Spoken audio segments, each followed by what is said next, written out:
നമസ്കാരം. എല്ലാ പ്രിയപ്പെട്ട പ്രേക്ഷകർക്കും ഗുഡ് മോർണിംഗ് കേരളത്തിലേക്ക് സ്വാഗതം. നമ്മുടെയൊക്കെ ജീവിതത്തിൽ ചിലപ്പോഴെങ്കിലും നമ്മൾ തനിച്ചായി പോയി എന്ന് തോന്നാറില്ലേ?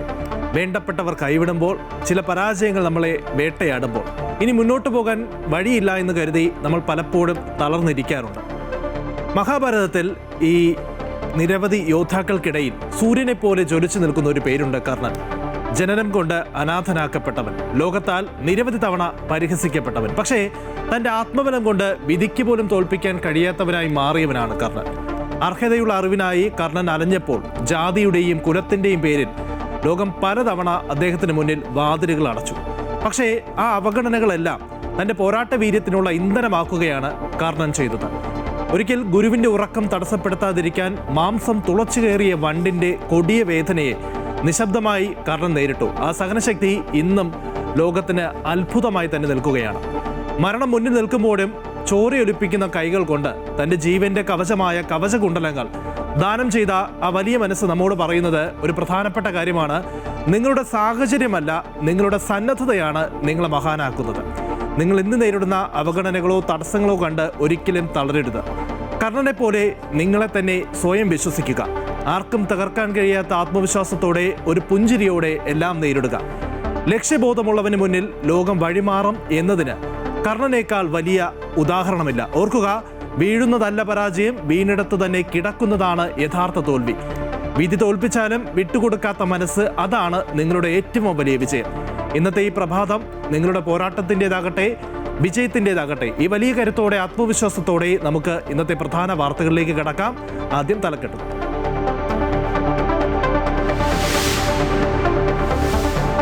സർക്കാർ മെഡിക്കൽ കോളേജിലെ ഡോക്ടർമാരുടെ അനിശ്ചിതകാല സമരത്തിൽ വരഞ്ഞ ആരോഗ്യ മേഖല. KGMCTA-യുമായി ആരോഗ്യമന്ത്രിയുടെ ചർച്ച നാളെ. ചർച്ചയ്ക്ക് മുന്നോടിയായി ആരോഗ്യമന്ത്രി ധനമന്ത്രിയെ കാണും. നെടുമങ്ങാട് താലൂക്ക് ആശുപത്രി വിഷയത്തിൽ തിരുവനന്തപുരം ജില്ലയിൽ KGMOA നടത്തുന്ന പ്രതിഷേധത്തിലായവർ ആറ്റുകാൽ ഡ്യൂട്ടിയുമായി സഹകരിക്കുമെന്ന് സംഘടന.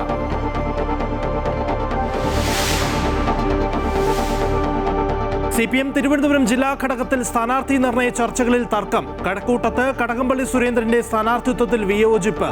വർക്കലയിൽ വി ജോയി സ്ഥാനാർത്ഥിയാകില്ല എന്ന് സൂചന. ജില്ലാ സെക്രട്ടറി പദവിയിൽ തുടരും. തിരുവനന്തപുരം സെൻട്രൽ ഏറ്റെടുക്കാൻ CPM ധാരണ.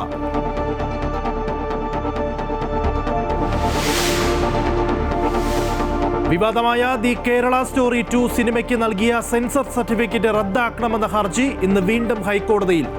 പ്രദർശന അനുമതി സംബന്ധിച്ച കാര്യങ്ങൾ വിലയിരുത്തുന്നത് ഹൈക്കോടതി സിനിമ കണ്ട ശേഷം.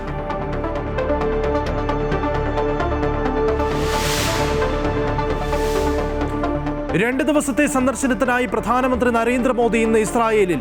പ്രതിരോധ സാങ്കേതിക വ്യാപാര കരാറുകളിൽ സഹകരണം മെച്ചപ്പെടുത്താൻ ധാരണാപത്രം ഒപ്പിടും.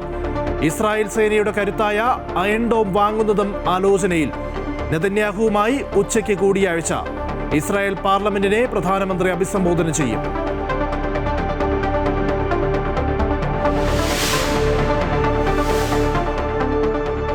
അമേരിക്കയുമായി ആണവധാരണ കയ്യെത്തും ദൂരത്തെന്ന് ഇറാൻ വിദേശകാര്യമന്ത്രി അബ്ബാസ് അരങ്ചി. നയതന്ത്രത്തിന് മുൻഗണനയെന്നും എക്സ്പോസിൽ അരങ്ചി.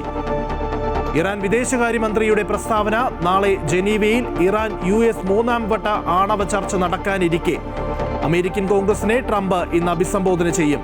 ആഭ്യന്തര വിദേശ നയതന്ത്ര നിലപാടുകൾ സ്റ്റേറ്റ് ഓഫ് ദി യൂണിയൻ വിശദീകരിക്കും. T20 ലോകകപ്പ് ക്രിക്കറ്റ് സൂപ്പർ 8-ൽ ഇംഗ്ലണ്ട് സെമിയിൽ പാകിസ്ഥാനെ തോൽപ്പിച്ചത് 2 വിക്കറ്റിന്. കരുത്തായത് ഹാരി ബ്രൂക്കിന്റെ തകർപ്പൻ സെഞ്ചുറി. ഇന്ന് ശ്രീലങ്ക ന്യൂസിലൻഡിനെ നേരിടും. ഇന്ത്യ സിംബാബ്വെ പോരാട്ടം നാളെ ചെന്നൈയിൽ. സംസ്ഥാനത്ത് ഡോക്ടർമാർ നടത്തുന്ന സമരം ഇന്ന് 10ാം ദിനത്തിലേക്ക് കടക്കുകയാണ്. എന്തായാലും വലിയ ദുരിതത്തിലാണ് രോഗികൾ ഉള്ളത്. നാളെ ആരോഗ്യമന്ത്രിയുമായി KGMCTA വീണ്ടും ചർച്ച നടത്താൻ പോകുന്നു. അതേസമയം നെടുമങ്ങാട് താലൂക്ക് ആശുപത്രി വിഷയത്തിൽ തിരുവനന്തപുരം ജില്ലയിൽ KGMOA നടത്തുന്ന പ്രതിഷേധത്തിലായവുണ്ട്. ആറ്റുകാൽ ഡ്യൂട്ടിയുമായി സഹകരിക്കുമെന്നാണ് സംഘടന അറിയിച്ചിട്ടുള്ളത്.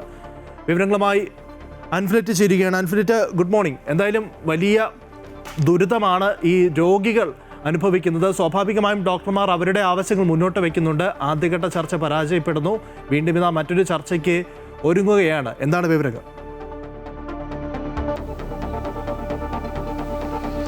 Good morning Lijin. അത് തന്നെയാണ് ലിജിൻ, ഇന്ന് സംസ്ഥാനത്ത് സർക്കാർ ഡോക്ടർമാർ നടത്തുന്ന സമരം ഇന്ന് 10ാം ദിവസത്തിലേക്ക് കടക്കുമ്പോൾ മെഡിക്കൽ കോളേജുകളിലുടനീളം രോഗികൾ വലയുന്നു എന്നത് ഒരു യാഥാർത്ഥ്യമാണ്.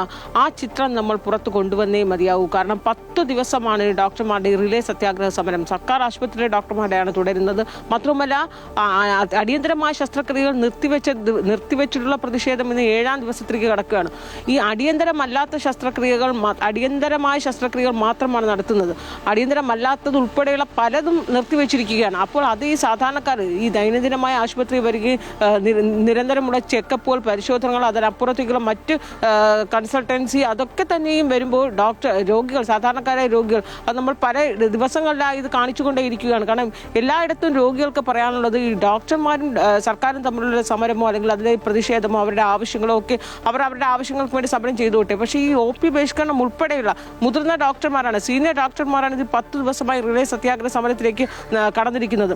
അപ്പോൾ ഇവിടെ ഒരു പരിഹാരം ഉണ്ടാക്കുക. ആ പരിഹാരം ഉണ്ടായില്ലെങ്കിൽ വലയുന്നത് ഈ സാധാരണക്കാരായ രോഗികൾ തന്നെ. ഈ രോഗികളും അവരുടെ കൂട്ടിരിപ്പുകാരുമായി നിരവധി പേരാണ്. ഈ തിരുവനന്തപുരം മെഡിക്കൽ കോളേജ് നമ്മൾ ദിവസവും പോകുമ്പോൾ കാണുന്നൊരു കാഴ്ച, അവിടെ ഇവർക്ക് പറയാനായി ഈ പരാതികൾ മാത്രമേ ഉള്ളൂ.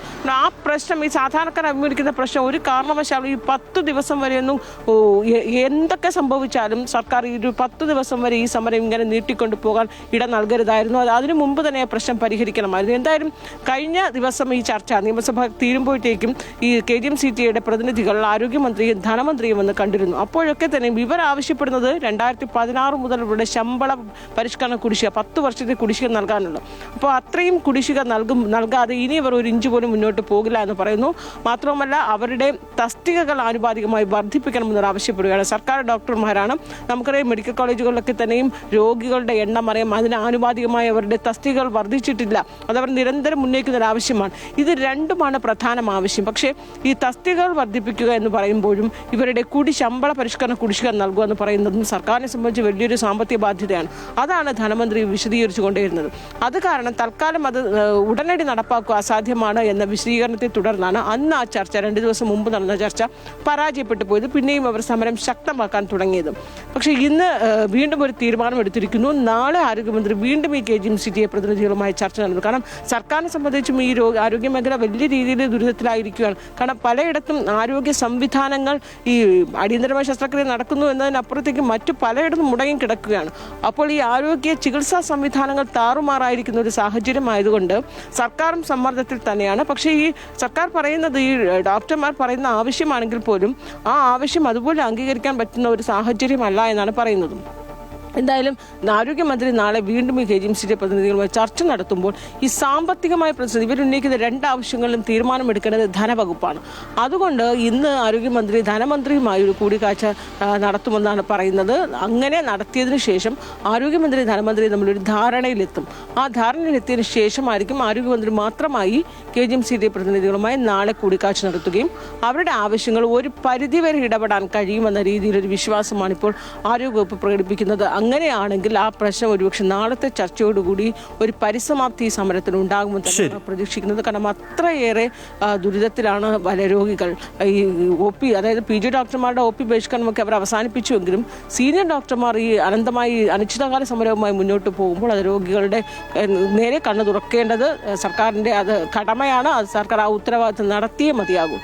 അതോടൊപ്പം തന്നെ നെടുമങ്ങാട് താലൂക്ക് ആശുപത്രിയിലെ നവജാത ശിശുവിന് മരണവുമായി ബന്ധപ്പെട്ട് അവിടുത്തെ ഡോക്ടറിനെ സസ്പെൻഡ് ചെയ്തതിൽ തിരുവനന്തപുരം ജില്ലയിൽ KGM-യുടെ നേതൃത്വത്തിൽ ഒരു പ്രതിഷേധ സമരമൊക്കെ നടക്കുകയാണ്. ഇന്നലെ അവർ കൂട്ടവധിയെടുത്താണ് പ്രതിഷേധമൊക്കെ നടത്തിയത്. ഒപ്പം തന്നെ ആറ്റുകാൽ ഡ്യൂട്ടി ബഹിഷ്കരിച്ചുള്ള പ്രതിഷേധമൊക്കെ ആയിരുന്നു. അതിലിപ്പോൾ അയവ് വന്നിട്ടുണ്ട്. അവർ ആറ്റുകാൽ ഡ്യൂട്ടി ബഹിഷ്കരിക്കില്ല, അതുമായി പൂർണ്ണമായി സഹകരിക്കുമെന്ന് KGM-യെ അറിയിച്ചിട്ടുണ്ട്.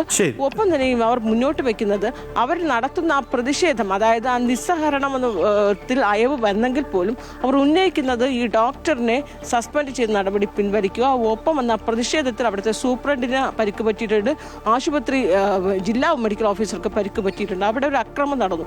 ഈ ഡോക്ടർമാരെ കയ്യേറ്റം ചെയ്ത അക്രമികളെതിരെ കേസെടുക്കുക. ഈ കേസെടുക്കാത്തിടത്തോളം കാലം അവരുടെ പ്രതിഷേധത്തിൽ നിന്ന് അവർ പിന്മാറില്ല എന്ന് അറിയിച്ചിട്ടുണ്ട്. അത് ശക്തമായ ഒരു ആവശ്യം ഉന്നയിക്കുകയാണ്. അതേസമയം ആറ്റുകാൽ ഡ്യൂട്ടി ബഹിഷ്കരിക്കുന്നതടക്കമുള്ള ശക്തമായ നിസ്സഹരണത്തിൽ നിന്ന് അവർ പിന്മാറുമെന്നും വ്യക്തമാക്കിയിട്ടുണ്ട്. എന്തായാലും ഈ ഡോക്ടർമാർ സമരം നടത്തുമ്പോഴും ഒപ്പം തന്നെ സംസ്ഥാന സർക്കാരിൻ്റെ ചർച്ചകൾ ഇങ്ങനെ പുരോഗമിക്കുമ്പോഴും അതിൽ ദുരിതം അനുഭവിക്കുന്നത് സാധാരണക്കാരായ രോഗികളാണ്. എന്തായാലും ഈ ചർച്ചകളൊക്കെ പുരോഗമിക്കട്ടെ, എത്രയും പെട്ടെന്ന് തന്നെ ഇതൊരു പ്രശ്നപരിഹാരം ഉണ്ടാകണം എന്നാണ് എല്ലാവരും ആഗ്രഹിക്കുന്നത്. ഇന്നിതാ 10 ദിവസം പിന്നിടുകയാണ് ഈ ഡോക്ടർമാരുടെ സമരം.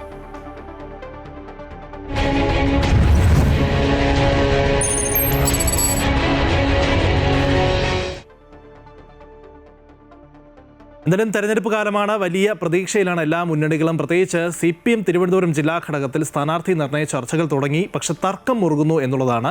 കഴക്കൂട്ടത്ത് കടകംപള്ളി സുരേന്ദ്രന്റെ സ്ഥാനാർത്ഥിത്വത്തെ ചൊല്ലി ജില്ലാ ഘടകത്തിലാണ് വിയോജിപ്പുള്ളത്. വർക്കലയിൽ വി ജോയി സ്ഥാനാർത്ഥിയാകില്ല എന്നുള്ള സൂചനകളും പുറത്തു വരുന്നുണ്ട്. അതേസമയം അദ്ദേഹം ജില്ലാ സെക്രട്ടറിയായി തന്നെ തുടരും. Thiruvananthapuram central CPM ഏറ്റെടുക്കാനും ധാരണയായിട്ടുണ്ട്. അൻഫിലിറ്റ് തുടരുന്നുണ്ട്. അൻഫിലിറ്റ്, ഈ തെരഞ്ഞെടുപ്പുമായി ബന്ധപ്പെട്ട് ഇപ്പോൾ എല്ലാ മുന്നണികളും വലിയ പ്രതീക്ഷയിലുമൊക്കെയാണ്. എന്തായാലും പെട്ടെന്ന് തന്നെ സ്ഥാനാർത്ഥി നിർണ്ണയം പൂർത്തിയാക്കുക, എത്രയും പെട്ടെന്ന് സ്ഥാനാർത്ഥി പ്രഖ്യാപനം നടത്തുക എന്നുള്ളതാണ് എല്ലാവരും ആഗ്രഹിക്കുന്നതും കാത്തിരിക്കുന്നതും. പക്ഷേ തിരുവനന്തപുരത്തെ CPM എന്താണ് സംഭവിക്കുന്നത്? അതായത് തിരുവനന്തപുരത്ത് CPM സ്ഥാനാർത്ഥികളുള്ളത് തിരുവനന്തപുരത്തെ 14 നിയോജക മണ്ഡലങ്ങളിൽ 10ഇടത്തും CPM സ്ഥാനാർത്ഥികളാണുള്ളത്. 2ഇടത്ത് CPI സ്ഥാനാർത്ഥികളും 2ഇടത്ത് ഘടകകക്ഷികളായ ജനതാദളും ജനാധിപത്യ കേരള കോൺഗ്രസുമാണ്. ബാക്കി 10ഇടത്തും CPM സ്ഥാനാർത്ഥികളാണ് മത്സരിക്കുന്നത്. ഇതിൽ കഴക്കൂട്ടത്ത് ഈ 10ഇടത്തിൽ സിറ്റിംഗ് MLA മാർ മത്സരിക്കുന്ന കാര്യത്തിലുള്ള തീരുമാനങ്ങളും ചർച്ചകളുമൊക്കെയാണ് ജില്ലാ ഘടകത്തിൽ കഴിഞ്ഞ കുറച്ച് ദിവസമായി ചർച്ചകൾ നടന്നുകൊണ്ടേയിരിക്കുന്നത്. അതിൽ ഏറെക്കുറെ ചിലരുടെ കാര്യത്തിൽ മാത്രമാണ് ഒരു തർക്കം നടക്കുന്നത്. ആ തർക്കം ഏറ്റവും കൂടുതൽ ശക്തമാകുന്നത് കടകംപള്ളി സുരേന്ദ്രൻ കഴക്കൂട്ടത്ത് മത്സരിക്കണമോ വേണ്ടയോ എന്നുള്ള കാര്യത്തിലാണ്. ഒരു വിഭാഗം കടകംപള്ളി സുരേന്ദ്രൻ അല്ലാതെ മറ്റൊരു ജില്ലയിൽ നിന്നുള്ള മറ്റൊരു നേതാവിടെ മത്സരിച്ചാലും ആ സീറ്റ് നിലനിർത്താനാവുകയില്ല എന്ന് ശക്തമായി അദ്ദേഹത്തെ വാദിക്കുമ്പോൾ, മറുവിഭാഗം കടകംപള്ളി സുരേന്ദ്രനെതിരായ ഒരു എതിർവികാരം വലിയ രീതിയിൽ അലയടിക്കുന്നുണ്ട്. പ്രത്യേകിച്ച് അത് തദ്ദേശ തെരഞ്ഞെടുപ്പിൽ കണ്ടതാണ്. അദ്ദേഹത്തിനെതിരെ പരസ്യമായി പ്രാദേശിക നേതാക്കളൊക്കെ രംഗത്ത് വന്നതും പലരുമൊക്കെ പാർട്ടി വിട്ടു പോയതുമൊക്കെ ചൂണ്ടിക്കാട്ടുന്നത് അവർ കടകംപള്ളി സുരേന്ദ്രന്റെ പേരെടുത്ത് പറഞ്ഞ് വിമർശിച്ചിട്ടാണ്. അപ്പോൾ ജില്ലാ ഘടകത്തിൽ ഒരു ശക്തമായ, പ്രത്യേകിച്ച് ആ കഴക്കൂട്ടം ഭാഗങ്ങളിലൊക്കെ തന്നെ വളരെ ശക്തമായ ഒരു എതിർവികാരം കടകംപള്ളി സുരേന്ദ്രനെതിരെ നിൽക്കുന്നുണ്ട്. ശബരിമല സ്വർണ്ണക്കളയുമായി ബന്ധപ്പെട്ട തന്നെ സംശയത്തിന് നിഴലിൽ നിൽക്കുന്നു. പ്രതിപക്ഷം വലിയ രീതിയിൽ ആയുധമാക്കുന്ന ഒരു സമയം കൂടിയാണ്.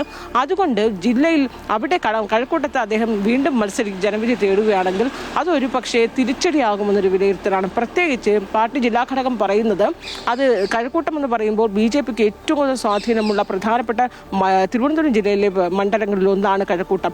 അവിടെ വീണ്ടും ഈ എതിർവികാരമുള്ള അല്ലെങ്കിൽ അത്രയേറെ തന്നെയും ഒരു തിരിച്ചടി നേരിടാൻ സാധ്യതയുള്ള ഒരു സ്ഥാനാർത്ഥി കടകംപള്ളി നിർത്തുകയാണെങ്കിൽ ഒരുപക്ഷെ അതിൽ BJPക്ക് അത് നേട്ടമായി മാറാനുള്ള സാധ്യത. ഇതൊക്കെയാണ് കടകംപള്ളിയെ വിയോജിക്കുന്ന, കടകംപള്ളിയെ എതിർക്കുന്നവർ ഉന്നയിക്കുന്ന വാദം. അങ്ങനെ കടകംപള്ളി സുരേന്ദ്രന്റെ സ്ഥാനാർത്ഥിത്വ ചൊല്ലി ഒരു തർക്കം അവിടെ നിൽക്കുന്നുണ്ട്.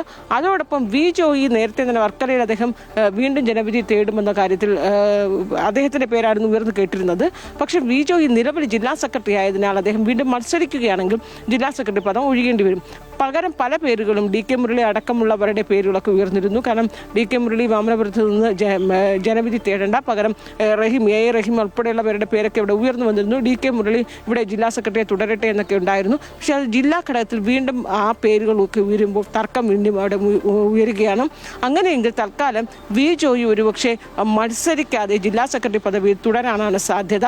കാരണം അദ്ദേഹം തന്നെ ജില്ലാ നേതൃത്വത്തെ അക്കാര്യം, സംസ്ഥാന നേതൃത്വത്തെ അക്കാര്യം ഉന്നയിച്ചിട്ടുള്ളതായാണ് സൂചന. താൻ ഇത്തവണ തെരഞ്ഞെടുപ്പിൽ നിന്ന് മാറി നിന്ന് ജില്ലാ സെക്രട്ടറി പദവി തന്നെ തുടരാൻ വലിയ രീതിയിലൊരു വിയോജിപ്പും തർക്കങ്ങളും തിരുവനന്തപുരം CPM ജില്ലാ ഘടകത്തിൽ നിലനിൽക്കുന്നുണ്ട്. അതിനപ്പുറത്ത് ഏറ്റവും പ്രധാനമായ ഒരു തീരുമാനം തിരുവനന്തപുരം സെൻട്രൽ ഏറ്റെടുക്കാൻ ജനാധിപത്യ കേരള കോൺഗ്രസിൽ ആന്റണി രാജുവിന് അയോഗ്യത നിൽക്കുന്ന സാഹചര്യത്തിൽ അത് CPM ഏറ്റെടുക്കാൻ തീരുമാനിച്ചിരിക്കുന്നു. ഇത്തരത്തിലുള്ള സുപ്രധാന നീക്കങ്ങൾ ജില്ലാ ഘടകത്തിൽ നടക്കുന്നുണ്ട്. ഇന്ന് സംസ്ഥാന സെക്രട്ടറി MV ഗോവിന്ദന്റെ നേതൃത്വത്തിൽ നിർണായകമായ ജില്ലാ സെക്രട്ടേറിയറ്റ് യോഗം ഇന്ന് ചേരും. ആ യോഗത്തിൽ എന്തായാലും തലസ്ഥാന നഗരി പ്രത്യേകിച്ച് തിരുവനന്തപുരത്ത് വലിയ പ്രതീക്ഷ CPM വെച്ച് പുലർത്തുന്നുണ്ട്. കഴിഞ്ഞ തവണ 13ഇടത്തും മികച്ച ഭൂരിപക്ഷത്തിൽ വിജയിക്കാൻ CPM-ന് സാധിച്ചു. എന്തായാലും ഇപ്പോൾ ഈ സ്ഥാനാർത്ഥി നിർണയത്തിലടക്കം ചെറിയ മുറുമുറുപ്പുകൾ ഉണ്ട് എന്നുള്ളതാണ് പുറത്തുവരുന്ന വിവരങ്ങൾ. അൻഫിലിറ്റ് ആയിരുന്നു വിവരങ്ങൾ നൽകിയത്.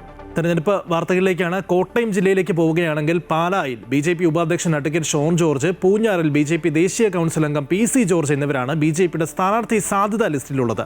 2ഇടങ്ങളിലും BJPക്ക് വലിയ വിജയ സാധ്യതയാണ് ഉള്ളതെന്ന് ഷോൺ ജോർജ് അമൃത ന്യൂസിനോട് പറഞ്ഞു. ന്യൂനപക്ഷങ്ങൾ BJPക്ക് ഒപ്പമാണെന്നും കേരളത്തിൽ ന്യൂനപക്ഷ വിരുദ്ധത കാട്ടുന്നത് CPM-ഉം കോൺഗ്രസുമാണെന്നും ഷോൺ കൂട്ടിച്ചേർത്തു. സ്ഥാനാർത്ഥി പ്രഖ്യാപനങ്ങളൊന്നും ആയില്ലെങ്കിലും കോട്ടയം ജില്ലയും തെരഞ്ഞെടുപ്പ് ചൂടിലേക്ക് കടക്കുകയാണ്. ഇപ്പോൾ ബി.ജെ.പിയുടെ സംസ്ഥാന ഉപാധ്യക്ഷനും പാലായിലേക്ക് പ്രധാനമായും ബി.ജെ.പി പരിഗണിക്കുന്ന സ്ഥാനാർത്ഥിയുമായ അഡ്വക്കേറ്റ് ഷോൺ ജോർജ് നമ്മോടൊപ്പം ചേരുകയാണ്. ഷോൺ, ഇപ്പോൾ പാലായിലേക്ക് ഒരു സാധ്യത ഷോണിനെ തന്നെയാണ് പറയുന്നത്. ഇപ്പോൾ പാലായിലേക്ക് പ്രധാനമായിട്ട് ഇപ്പോൾ നിലവിലെ എം.എൽ.എ മാണി സി കാപ്പൻ മത്സരിക്കുന്നു എന്നാണ് മനസ്സിലാക്കുന്നത്. അതേപോലെ ഒരുപക്ഷെ ജോസ് കെ മാണിയും വന്നേക്കാം. അപ്പോൾ ഷോൺ ജോർജും കൂടെ വരുവാണ്. ഒരു ശക്തമായ ത്രികോണ മത്സരമായിരിക്കുമെന്ന് തന്നെ കരുതുന്നു.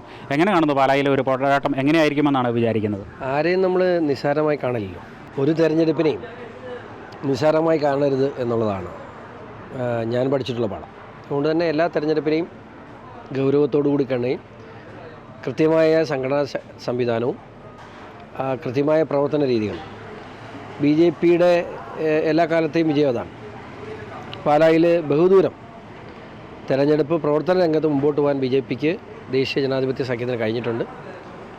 അതിൻ്റെ വലിയ മുന്നേറ്റം ഇപ്പോൾ സ്ഥാനാർത്ഥി പ്രഖ്യാപനം വന്നിട്ടില്ല എങ്കിൽ പോലും അതിന് വലിയ മുൻതൂക്കം ഇപ്പോൾ പാലായിൽ NDAയ്ക്കുണ്ട്. തീർച്ചയായിട്ടും സ്ഥാനാർത്ഥികൾ ആരെന്നുള്ളതല്ല, വളരെ അനുകൂലമായ ഒരു സാഹചര്യം പാലായിൽ ജയിച്ചു വരാനുണ്ട്. നമ്മളിപ്പോൾ കഴിഞ്ഞ തെരഞ്ഞെടുപ്പുകളിലെ കഴിഞ്ഞ ഉപതെരഞ്ഞെടുപ്പിലേതും കഴിഞ്ഞ 2021 നിയമസഭാ തെരഞ്ഞെടുപ്പിലെയും ഒക്കെ പാലായിലെ കണക്കുകൾ പരിശോധിക്കുമ്പോൾ ബി.ജെ.പിക്ക് ഇപ്പോൾ അന്നത്തെ ഒരു കണക്കുകളിൽ ഭൂരിപക്ഷം വെച്ച് നോക്കിയാൽ വലിയ പിന്നിലായിരുന്നു കണക്കുകൾ നോക്കുമ്പോൾ. പക്ഷേ ഇന്നത്തെ ഒരു സാഹചര്യത്തിൽ വിജയസാധ്യത എത്രത്തോളം, ഏതൊക്കെ ഘടകങ്ങളാണ് അനുകൂലമാകുമെന്ന് കരുതുന്നത്? പാലായിൽ അന്ധമായ രാഷ്ട്രീയമുള്ള നിയോജകമണ്ഡലമല്ല പാല. LDF vote, UDF vote, BJP vote അങ്ങനെയൊന്നും ഇല്ല പാലായിൽ. അത് 22 വർഷം മുമ്പ് തെളിയിച്ച സ്ഥലമാണ് പാല. അതായത് 2004 NDAയുടെ സ്ഥാനാർത്ഥിയായി നിന്ന് പീസ് തോമസ് 10,000 വോട്ട് ലീഡ് പിടിച്ച നിയോജകമണ്ഡലമാണ്. അന്ന് മോദിയില്ല, മോദി എഫക്റ്റ് ഇല്ല, BJP ഇന്ത്യ ഭരിച്ചിട്ടില്ല. അപ്പോൾ ഇന്ന് അതല്ല സാഹചര്യം. നിങ്ങൾക്കറിയാം, അന്ന് ഞാൻ പോലും BJP അല്ല. അപ്പോൾ വലിയ രീതിയിലുള്ള ഒരു മോദി തരംഗമുണ്ട്. അത് ജനങ്ങൾക്കിടയിൽ വലിയ വിശ്വാസം നേടിയൊരു ഭരണകൂടമുണ്ട്, രാഷ്ട്രീയ പാർട്ടിയുണ്ട്. 2004 10,000 വോട്ട് ഭൂരിപക്ഷം ഉണ്ടാക്കാമെങ്കിൽ ഇന്നത്തെ സാഹചര്യത്തിൽ BJPക്ക് പാലായിൽ അത് 25,000-ലേക്ക് വർദ്ധിപ്പിക്കാൻ ഒരു ബുദ്ധിമുട്ടില്ലെന്നുള്ള വിശ്വാസമാണ് എനിക്കുള്ളത്. അതിനുള്ള ജോലി ഞങ്ങൾ ചെയ്യുന്നുണ്ട്. ഇനിയിപ്പോൾ തൊട്ടടുത്ത നിയോജകമണ്ഡലം PC ജോർജ് കാലങ്ങളായി അടക്കി വാണിരുന്നവർ, അല്ലെങ്കിൽ വലിയ ഭൂരിപക്ഷത്തോടെ ജയിച്ചു വന്നിരുന്ന ഒരു മണ്ഡലം, അവിടേക്ക് വീണ്ടും ഒരുപക്ഷെ PC ജോർജ് തന്നെ വന്നേക്കാം. ഒരുപക്ഷെ വരികയാണെങ്കിൽ കഴിഞ്ഞ തവണ മത്സരിച്ചപ്പോൾ അദ്ദേഹം ഒരു മുന്നണിയുടെ ഭാഗമല്ലായിരുന്നു, സ്വതന്ത്രനായിരുന്നു. ഇത്തവണ NDAയുടെ ഭാഗമായി വരികയാണെങ്കിൽ പൂഞ്ഞാർ നിയോജകമണ്ഡലത്തിലെ ഒരു സാഹചര്യം എന്തായിരിക്കും? പൂഞ്ഞാർ നിയോജകമണ്ഡലത്തിൽ PC ജോർജിൻ്റെ ഏറ്റവും അധികം വിജയസാധ്യതയുള്ള സ്ഥാനാർത്ഥി PC ജോർജ് എന്നുള്ള കാര്യത്തിൽ യാതൊരു സംശയമില്ല. പക്ഷേ ഞങ്ങൾ രണ്ടുപേർക്കും ഉണ്ടായിരുന്നൊരു കാര്യം, രണ്ടുപേരും കൂടെ മത്സരിക്കുന്നൊരു സാഹചര്യം ഒഴിവാക്കണമെന്ന് പാർട്ടിയോട് ആവശ്യപ്പെട്ടിരുന്നു. ഇത് അപ്പനും മകനുമാണെങ്കിലും ഞങ്ങൾ പാർട്ടിയെ സംബന്ധിച്ചിടത്തോളം അപ്പനും മകനും അല്ലല്ലോ. പാർട്ടിയെ സംബന്ധിച്ചിടത്തോളം എപ്പോഴും പാർട്ടിയുടെ രണ്ട് ഭാരവാഹികളാണ്. അദ്ദേഹം ദേശീയ കൗൺസിൽ അംഗമാണ്, ഞാൻ പാർട്ടിയുടെ സംസ്ഥാന വൈസ് പ്രസിഡൻ്റാണ്. പാർട്ടി കാണുന്നത് അങ്ങനെയാണ്. രണ്ടുപേരും കൂടെ മത്സരിക്കുന്ന സാഹചര്യം ഒഴിവാക്കണമെന്ന് ഞാൻ ഔദ്യോഗികമായി പാർട്ടിയോട് ആവശ്യപ്പെട്ടിരുന്നു.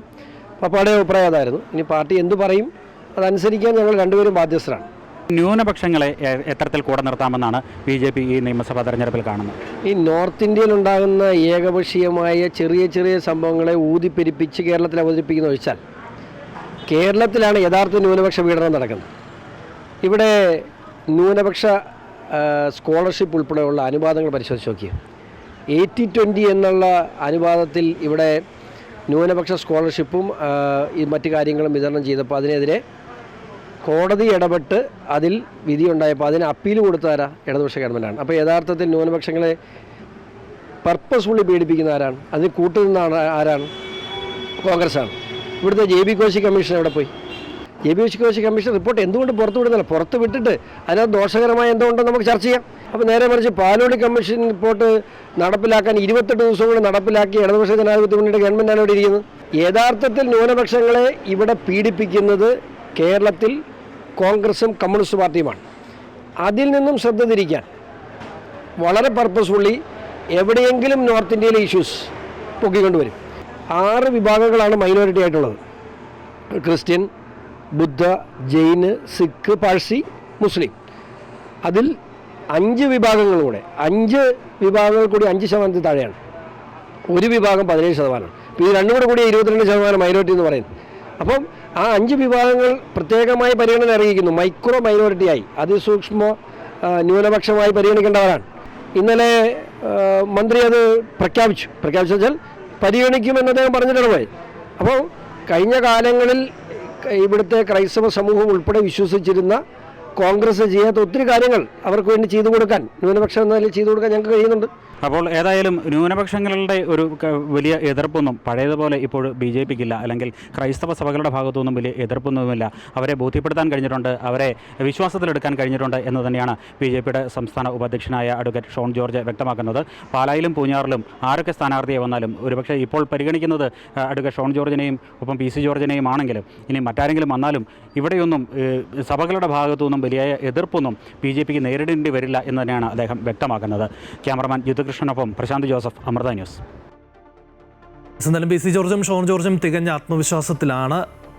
ഇനി കാസർഗോഡ് ജില്ലയിലേക്ക് നമ്മൾ പോകുമ്പോൾ നിയമസഭാ തെരഞ്ഞെടുപ്പിൽ നാളെ ഇതുവരെ UDF സ്ഥാനാർത്ഥികളെ മാത്രം വിജയിപ്പിച്ച ചരിത്രമാണ് കാസർഗോഡ് നിയോജക മണ്ഡലത്തിനുള്ളത്. മണ്ഡലത്തിൽ BJPയാണ് 2ാം സ്ഥാനത്തുള്ളത്. പിണറായി സർക്കാർ 10 വർഷം തികച്ചിട്ടും കാസർഗോഡ് മെഡിക്കൽ കോളേജ് യാഥാർത്ഥ്യമാകാത്തത് മണ്ഡലത്തിൽ പ്രധാനപ്പെട്ട ചർച്ചാ വിഷയമാണ്. UDFനൊപ്പം എന്നും നിലകൊള്ളുന്ന രാഷ്ട്രീയ ചരിത്രമാണ് കാസർഗോഡ് നിയമസഭാ മണ്ഡലത്തിൻ്റേത്. കഴിഞ്ഞ 42 വർഷക്കാലമായി മുസ്ലിം ലീഗ് നേതാക്കളാണ് MLA-മാരായി കാസർഗോഡ് നിയമസഭാ മണ്ഡലത്തെ പ്രതിനിധീകരിക്കുന്നത്. ഏത് രാഷ്ട്രീയ പ്രതിസന്ധികൾക്കിടയിലും UDFനൊപ്പം ഉറച്ചു നിൽക്കുന്ന മണ്ഡലമെന്നത് ശ്രദ്ധേയം. മൊഗ്രാൽ പുത്തൂർ, മധൂർ, ബദിയടുക്ക, കുമ്പടാജെ, ചെങ്കള, കാറടുക്ക, ബെളൂർ ഗ്രാമപഞ്ചായത്തുകളും കാസർഗോഡ് നഗരസഭയിലും UDF ഭരിക്കുമ്പോൾ 5 ഗ്രാമപഞ്ചായത്തുകളിൽ നിലവിൽ BJP നേതൃത്വത്തിലാണ് ഭരണം.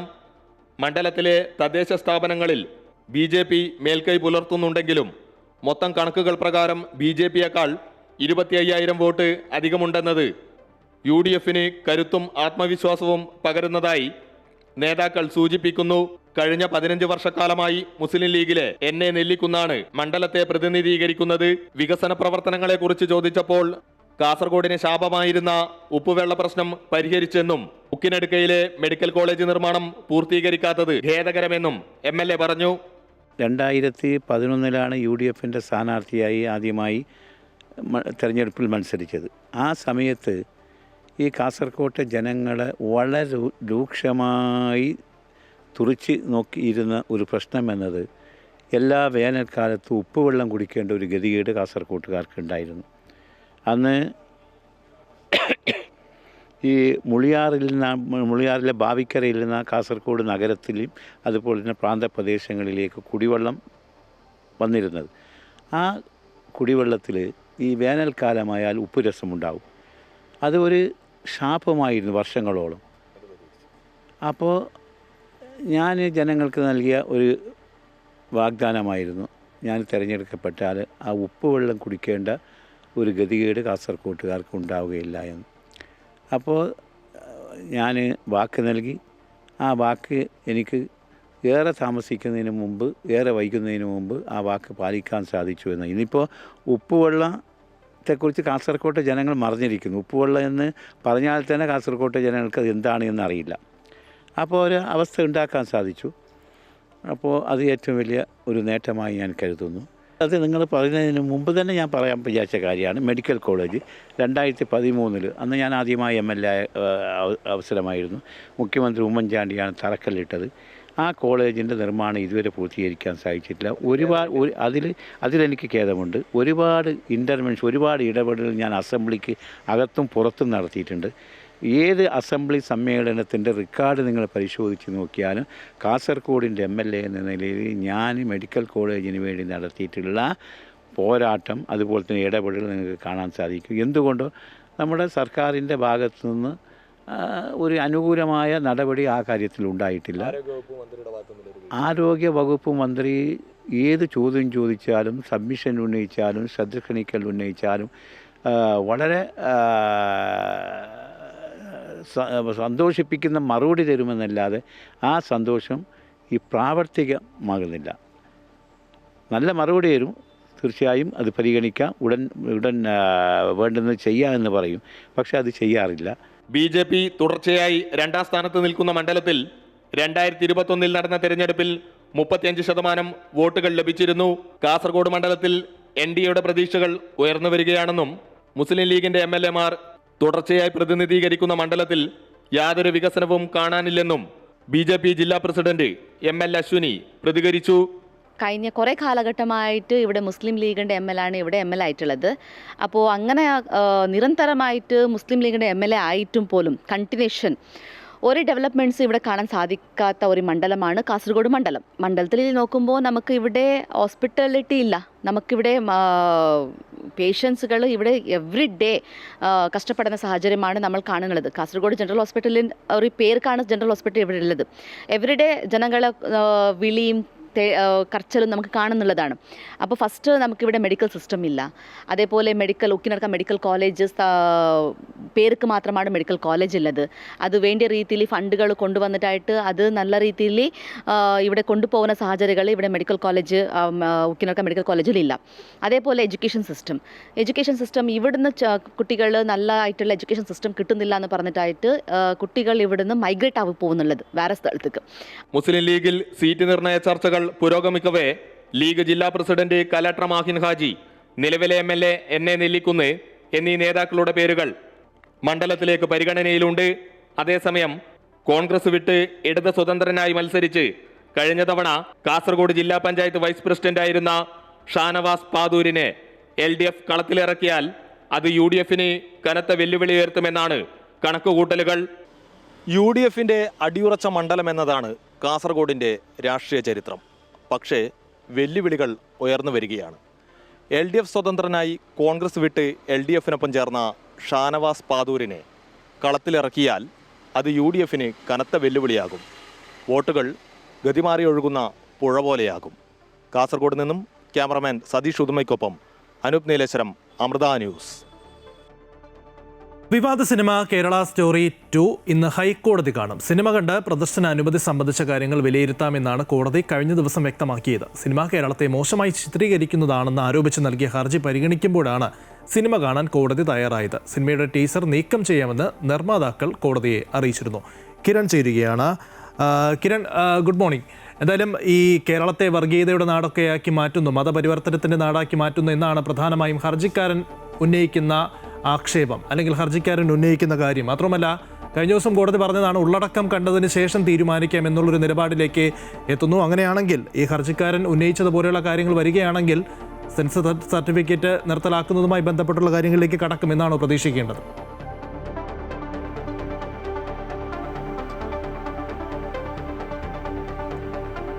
ലിജിൻ, ഈ സിനിമയുടെ സെൻസർ തടയണമെന്നാവശ്യപ്പെട്ടുകൊണ്ട്, അതായത് പ്രദർശനാനുമതി തടയണമെന്നാവശ്യപ്പെട്ടുകൊണ്ട് നൽകിയിട്ടുള്ള ഹർജിയാണ് ഹൈക്കോടതി ഇന്ന് വീണ്ടും പരിഗണിക്കുന്നത്. ഇന്നലെ ഈ ഹർജി പരിഗണിക്കുന്ന സമയത്ത് കോടതി ഇതിനെതിരെ വലിയ കാര്യങ്ങൾ, അതായത് വലിയ തരത്തിലുള്ള വിമർശനങ്ങൾ ഉന്നയിച്ചിരുന്നു. അതായത് ഈ സിനിമയുടെ ടീസറിൽ പറയുന്നത് പോലെയുള്ള കാര്യങ്ങൾ അത് കേരളത്തിൽ നടക്കുന്നതാണ് എന്ന് വരുത്തി തീർക്കാനായിട്ടുള്ള ഒരു ശ്രമമുണ്ട് എന്നുള്ളൊരു കാര്യമാണ് പ്രധാനമായിട്ടും ഹർജിക്കാരൻ ചൂണ്ടിക്കാണിച്ചിരിക്കുന്നത്.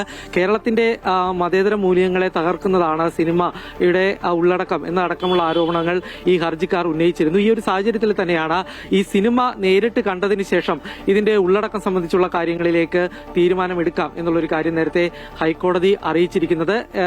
ഈ ഹർജിക്കാർ സൂചിപ്പിക്കുന്നത് പോലെ തന്നെയുള്ള കാര്യങ്ങൾ ഉണ്ടെങ്കിൽ അത് വലിയ രീതിയിൽ തന്നെ ദോഷമായി ബാധിക്കുമെന്നുള്ളൊരു കാര്യമാണ് ഇന്നലെ വാക്കാൽ കോടതി പറഞ്ഞിരുന്നത്. കൂടാതെ കേരളത്തിലുള്ള ജനങ്ങളുടെ ആശങ്ക അത് പരിഗണിക്കേണ്ടതുണ്ട്. അതുകൊണ്ട് തന്നെ സിനിമയുടെ ഉള്ളടക്കം സംബന്ധിച്ചുള്ള കാര്യങ്ങളിൽ വ്യക്തത വരുത്തേണ്ടതുണ്ട്. അതുകൊണ്ട് തന്നെയാണ് സിനിമ കാണാനായിട്ടുള്ള ഒരു തീരുമാനത്തിലേക്ക് കോടതി എത്തിയിരുന്നത്. ജസ്റ്റിസ് ബെച്ചു കുര്യൻ തോമസിന്റെ ബെഞ്ചായിരുന്നു ഈ ഹർജി പരിഗണിച്ചിരുന്നത്. അദ്ദേഹം നേരിട്ട് സിനിമ ഇന്ന് കാണുന്നത് സംബന്ധിച്ചുള്ള കാര്യങ്ങളിൽ തീരുമാനമുണ്ടാവും. ഇന്ന് ഹർജി പരിഗണിക്കുന്ന സമയത്ത് ഈ സിനിമ കാണുന്നതിന് വേണ്ടിയുള്ള സമയവും സ്ഥലവും ഇത് സംബന്ധിച്ചുള്ള കാര്യങ്ങളിൽ വ്യക്തത വരുത്തണം എന്നുള്ളൊരു കാര്യമാണ് നിർമ്മാതാക്കളോട് അറിയിച്ചിരുന്നത്. ഈ ഹർജിക്കാർ ചൂണ്ടിക്കാണിക്കുന്ന തരത്തിലുള്ള ആശങ്കകൾ ഉണ്ടെങ്കിൽ ഈ സിനിമയുടെ ടീസർ പിൻവലിക്കണം എന്നുള്ളൊരു കാര്യം നേരത്തെ തന്നെ കോടതി പറഞ്ഞിരുന്നതാണ്. ഇതിന്റെ അടിസ്ഥാനത്തിൽ ഈ ടീസർ പിൻവലിക്കാം എന്നുള്ളൊരു കാര്യം നിർമ്മാതാക്കളായിട്ടുള്ള സൺഷൈൻ പിക്ചേഴ്സും അറിയിച്ചിരുന്നു. ഏതായാലും ഇത് സംബന്ധിച്ചുള്ള കാര്യങ്ങളിൽ ഏത് തരത്തിലുള്ള നടപടി ഈ നിർമ്മാതാക്കളുടെ ഭാഗത്തു നിന്നും ഉണ്ടായിട്ടുണ്ട് എന്നതടക്കമുള്ള കാര്യങ്ങൾ കൂടി ഇന്ന് ഹൈക്കോടതിയിൽ ഈ ഹർജി പരിഗണിക്കുന്ന സമയത്ത് നിർമ്മാതാക്കൾ വ്യക്തമാക്കും. ശരി, എന്തായാലും കേരള സ്റ്റോറി 2 ഇന്ന് കോടതി കാണുകയാണ്. അതിൻ്റെ ഉള്ളടക്കം എന്താണ് എന്നത് കണ്ടതിന് ശേഷമായിരിക്കും മറ്റ് നടപടികളിലേക്ക് കടക്കുക. കിരണായിരുന്നു വിവരങ്ങൾ നൽകിയത്. അമേരിക്കയുമായുള്ള ആണവ കരാർ കയ്യെത്തും ദൂരത്തെന്ന് ഇറാൻ വിദേശകാര്യമന്ത്രി അബ്ബാസ് അരാങ്ചി. ഇറാനും അമേരിക്കയും തമ്മിലുള്ള നിർണായകമായ 3ാം വട്ട ആണവ ചർച്ചകൾ നാളെ ജനീവയിൽ നടക്കാനിരിക്കവെയാണ് അരാങ്ചിയുടെ പ്രഖ്യാപനം. പരസ്പര താൽപ്പര്യങ്ങളും ആശങ്കകളും പരിഹരിക്കുന്ന ഒരു അഭൂതപൂർവമായ കരാറിനുള്ള ചരിത്രപരമായ അവസരമാണ് മുന്നിലുള്ളത് എന്നും നയതന്ത്രത്തിന് മുൻഗണന നൽകിയാൽ ഇത് യാഥാർത്ഥ്യമാകുമെന്നും അദ്ദേഹം സമൂഹമാധ്യമമായ എക്സിലൂടെ അറിയിച്ചു. ഇറാൻ ഒരിക്കലും ആണവായുധങ്ങൾ നിർമ്മിക്കില്ല എന്നും എന്നാൽ സമാധാനപരമായ ആവശ്യങ്ങൾക്കായി ആണവ സാങ്കേതികവിദ്യ ഉപയോഗിക്കാനുള്ള അവകാശം തങ്ങൾക്കുണ്ട് എന്നും അദ്ദേഹം കൂട്ടിച്ചേർത്തു. അതിനിടെ അമേരിക്കൻ പ്രസിഡന്റ് ഡൊണാൾഡ് ട്രംപ് തന്റെ വാർഷിക സ്റ്റേറ്റ് ഓഫ് ദി യൂണിയൻ പ്രസംഗം ഇന്ന് അമേരിക്കൻ കോൺഗ്രസിൽ നടത്തും. ആഭ്യന്തര വിദേശ നയതന്ത്രത്തിലടക്കമുള്ള നിലപാട് ട്രംപ് വ്യക്തമാക്കും. രണ്ടാം തവണയും ഭരണത്തിലെത്തിയ ശേഷം ട്രംപ് നടത്തുന്ന അഭിസംബോധന ഏറെ പ്രാധാന്യത്തോടെയാണ് ലോകം വീക്ഷിക്കുന്നത്. പ്രധാനമന്ത്രി നരേന്ദ്രമോദി 2 ദിവസത്തെ സന്ദർശനത്തിനായി ഇന്ന് ഇസ്രായേലിലെത്തും. ബെഞ്ചമിൻ നെതന്യാഹുവുമായി കൂടിക്കാഴ്ച നടത്തും. ഇസ്രായേൽ പാർലമെന്റിനെ പ്രധാനമന്ത്രി ഇന്ത്യൻ സമയം രാത്രി 8 മണിക്ക് അഭിസംബോധന ചെയ്യും. പ്രതിരോധം, സുരക്ഷ, തൊഴിൽ, വാണിജ്യം, AI സാങ്കേതികവിദ്യ, കൃഷി തുടങ്ങിയ വിഷയങ്ങളിൽ സഹകരണം മെച്ചപ്പെടുത്താനുള്ള ധാരണാപത്രവും ഒപ്പിടും. പ്രതിരോധ രംഗത്ത് കൂടുതൽ സഹകരണത്തിനുള്ള തീരുമാനമുണ്ടാകുമെന്നാണ് വിദേശകാര്യ മന്ത്രാലയ വൃത്തങ്ങൾ നൽകുന്ന വിവരം. കേന്ദ്ര പ്രതിരോധ സെക്രട്ടറി RK സിംഗ് നവംബറിൽ ഇസ്രായേൽ സന്ദർശിച്ചിരുന്നു. അതേസമയം ഇസ്രായേൽ സേനയുടെ കരുത്തായ അയൺ ഡോം വാങ്ങുന്നതിനുള്ള പദ്ധതിയും ഇന്ത്യക്കുണ്ട്. ആഗോള വിഷയങ്ങൾ ഉൾപ്പെടെയുള്ള വിഷയങ്ങളും ചർച്ച ചെയ്യും.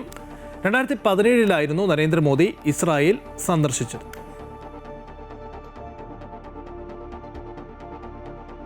കോഴിക്കോട് മുക്കത്ത് അൺഫിറ്റായതും 7 മാസം മുൻപ് നഗരസഭാ സെക്രട്ടറി പൊളിച്ചുമാറ്റാൻ നോട്ടീസ് നൽകിയതുമായ കെട്ടിടം ഇപ്പോഴും പൊളിച്ചുമാറ്റാതെ അപകട ഭീഷണി ഉയർത്തുന്നതായി പരാതി. മുക്കം കമ്മ്യൂണിറ്റി ഹെൽത്ത് സെന്ററിലെ എക്സ്റേ യൂണിറ്റ് നിൽക്കുന്ന കെട്ടിടമാണ് നോട്ടീസ് ലഭിച്ചിട്ടും പൊളിച്ചുമാറ്റാത്തത്. മുക്കം കമ്മ്യൂണിറ്റി ഹെൽത്ത് സെന്ററിൽ എത്തുന്ന നിരവധി രോഗികൾ വിവിധ ടെസ്റ്റുകൾക്കായി ആശ്രയിക്കുന്ന ലാബിന്റെയും രോഗികളെ കിടത്തി ചികിത്സിക്കുന്ന കെട്ടിടത്തിന്റെയും CHCയുടെ ഓഫീസ് കെട്ടിടത്തിന്റെയും നടുവിലായാണ് അപകട ഭീഷണി ഉയർത്തുന്ന കെട്ടിടമുള്ളത്. നിത്യേന 100 കണക്കിന് രോഗികൾ എത്തുന്ന കമ്മ്യൂണിറ്റി ഹെൽത്ത് സെന്ററിലെ എക്സ്റേ യൂണിറ്റ് കെട്ടിടത്തിന് നോട്ടീസ് നൽകി 7 മാസം കഴിഞ്ഞിട്ടും പൊളിച്ചു മാറ്റിയിട്ടില്ല. കെട്ടിടത്തിൽ ചോർച്ച ഉണ്ടായതോടെ മെഡിക്കൽ ഓഫീസർ പഞ്ചായത്ത് സെക്രട്ടറിക്ക് നൽകിയ പരാതിയെ തുടർന്ന് ഉദ്യോഗസ്ഥർ നടത്തിയ പരിശോധനയിലാണ് കെട്ടിടത്തിന്റെ സ്ലാബുകൾക്കും ചുമരുകൾക്കും വിള്ളലുണ്ടെന്ന് കണ്ടെത്തിയത്. കെട്ടിടം അൺഫിറ്റാണെന്ന് നഗരസഭാ സെക്രട്ടറി നോട്ടീസും നൽകിയിരുന്നു. കെട്ടിടത്തിന്റെ മുകളിൽ സ്ഥാപിച്ച വാട്ടർ ടാങ്കുകൾ എടുത്തു മാറ്റാനും അപകടങ്ങൾ ഒഴിവാക്കാൻ കെട്ടിടം എത്രയും പെട്ടെന്ന് പൊളിച്ചു മാറ്റാനുമാണ് നോട്ടീസിൽ പറയുന്നത്. എന്നാൽ കിട്ടിയ നോട്ടീസ് കെട്ടിടത്തിന്റെ വാതിലിൽ പതിക്കുകയും എക്സ്റേ യൂണിറ്റ് അഴിച്ച് മറ്റൊരു കെട്ടിടത്തിലേക്ക് മാറ്റുകയും മാത്രമാണ് ചെയ്തത്. ബിൽഡിംഗ് ഇപ്പോഴും വളരെ ഭീഷണിയായിട്ട് പൊതുജനങ്ങൾക്ക് ഭീഷണിയായിട്ട് നിൽക്കുകയാണ്. അതിനൊരു പരിഹാരം ഉടൻ കാണണം. അത് കോഴിക്കോടൊക്കെ ഇതുപോലത്തെ പല ദാരുണ സംഭവങ്ങൾ നടന്നുകൊണ്ടിരിക്കുകയാണ്. മുക്കത്തും ഇത് ആവർത്തിക്കാൻ വളരെയേറെ സാധ്യതയുണ്ട്. ഇത് ഉടൻ പരിഹാരം കാണണമെന്നാണ് എനിക്ക് പറയാനുള്ളത്. 7 മാസത്തോളം എക്സ്റേ യൂണിറ്റ് പ്രവർത്തിക്കാത്തതിനാൽ ആശുപത്രിയിലെത്തുന്ന നിരവധി രോഗികൾ വലിയ പണം ചെലവഴിച്ച് തൊട്ടടുത്ത സ്വകാര്യ എക്സ്റേ യൂണിറ്റുകളെ ആശ്രയിക്കേണ്ട അവസ്ഥയിലുമാണ്. ഇപ്പോൾ ഇവിടെ വരുന്ന രോഗികൾ വലിയ ഇരട്ടി ചാർജ് കൊടുത്തിട്ട് പുറത്തു പോയിട്ട് പ്രൈവറ്റ് സ്ഥാപനങ്ങളിൽ നിന്നാണ് എക്സ്റേ എടുത്തുകൊണ്ടിരിക്കുന്നത്. അതിന്ന് ഒരു ലാഭം ഇവർക്ക് കിട്ടുന്നുണ്ടുള്ള കാര്യം ഇതിന്ന് വ്യക്തമാണ്. അപ്പോൾ എത്രയും പെട്ടെന്ന് ഇത് തുറന്ന് പ്രവർത്തിക്കണം. പൊതുജനങ്ങൾക്ക് വേണ്ട രീതിയിൽ എക്സ്റേ യൂണിറ്റ് പ്രവർത്തനം ആരംഭിക്കണം. അതല്ലാത്ത പക്ഷം ശക്തമായ പ്രതിഷേധവുമായിട്ട് വരും ദിവസങ്ങളിൽ മുന്നോട്ട് പോകും. വലിയൊരു അപകടം ഉണ്ടാവുന്നതിന് മുൻപ് കെട്ടിടത്തിലെ എക്സ്റേ യൂണിറ്റ് മാറ്റി സ്ഥാപിച്ച് കെട്ടിടം പൊളിച്ചു നീക്കണമെന്നാണ് രോഗികളുടെയും നാട്ടുകാരുടെയും ആവശ്യം. അമൃത ന്യൂസ്, കോഴിക്കോട്. കൊച്ചി മറൈൻ ഡ്രൈവിൽ കായലിൽ കണ്ടെത്തിയ നവജാത ശിശുവിന്റെ മൃതദേഹം ഇന്ന് പോസ്റ്റ്മോർട്ടം ചെയ്യും. പൂർണ്ണ വളർച്ചയെത്താത്ത പെൺകുഞ്ഞിന്റെ മൃതദേഹമാണ് ഇന്നലെ വൈകിട്ട് കണ്ടെത്തിയത്. കുട്ടിയെ ഉപേക്ഷിച്ചവരെ കണ്ടെത്തുന്നതിനായി അന്വേഷണം പുരോഗമിക്കുകയാണ്. കിരൺ ചേരുന്നുണ്ട്. കിരൺ, ഈ പൊക്കിൾക്കൊടി പോലും മുറിച്ചു മാറ്റാതെയാണ് ഇത്തരത്തിൽ ഈ കുഞ്ഞിൻ്റെ മൃതദേഹം കഴിഞ്ഞ ദിവസം കണ്ടെത്തിയത്. മാത്രമല്ല ഇന്നത്തെ പോസ്റ്റ്മോർട്ടം നടക്കാൻ പോകുന്നു. ആ റിപ്പോർട്ട് കിട്ടിയതിന് ശേഷം തുടർ നടപടികൾ ഉണ്ടാകുമെന്ന് പ്രതീക്ഷിക്കാം, അല്ലേ?